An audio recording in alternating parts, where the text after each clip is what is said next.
Afternoon reaction is pouring in after a bombshell draft opinion from the Supreme Court on abortion rights. I'm Mary Calvi. And I'm Chris Raggi, now on CBS 2 and streaming on CBS News New York. That opinion showed the conservative-leaning majority on the bench voted to overturn Roe versus Wade. Here is a live look at a crowd outside of the Supreme Court right now where barricades have been set up to keep demonstrators from getting too close to the building.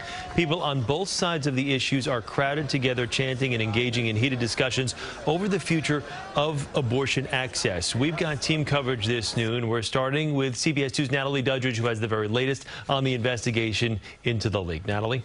Well, Chris and Mary, just 30 minutes ago, Chief Justice John Roberts put out a statement calling the leak of the unfinished decision a betrayal. He says, quote, justices circulate draft opinions internally as a routine, an essential part of the court's confidential deliberative work. Now, although the document described in yesterday's report is authentic, it does not represent a decision by the court or the final position of any member. Now, if this decision is finalized, it would dismantle 50 years of precedent and pave the way for states to severely limit abortion rights in the U.S.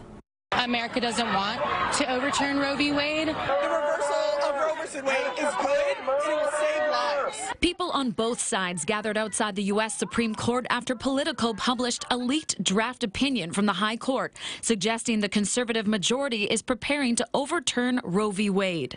We will not go back! If true, the report says Justice Samuel Alito wrote, Roe was egregiously wrong from the start. It is time to heed the Constitution and return the issue of abortion to the people's elected representatives. The document claims Justices Clarence Thomas, Brett Kavanaugh, Neil Gorsuch, and Amy Coney Barrett voted to support the Alito opinion for a majority of at least 5. It's important to note opinions can change and get rewritten many times before they're final. If the draft opinion stands, what it means is that women will live in two very different Americas. The unconfirmed draft not only shocking America, but also the fact an early opinion was leaked at all. This has never happened before.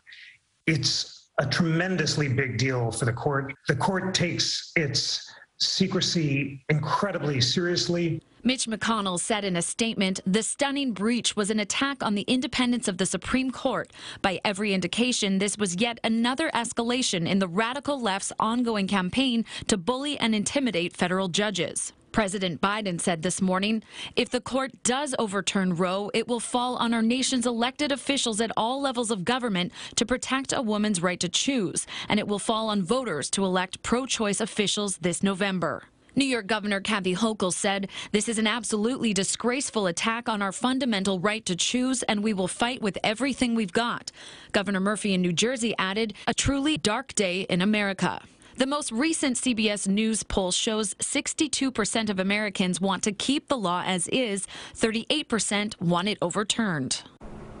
And Chief Justice Roberts says he has asked the court's marshal to begin a full investigation into the source of the breach. As for the actual decision, the current court's term ends in June, so it could rule before summer. Chris and Mary. Natalie Duddridge. Natalie, thank you. And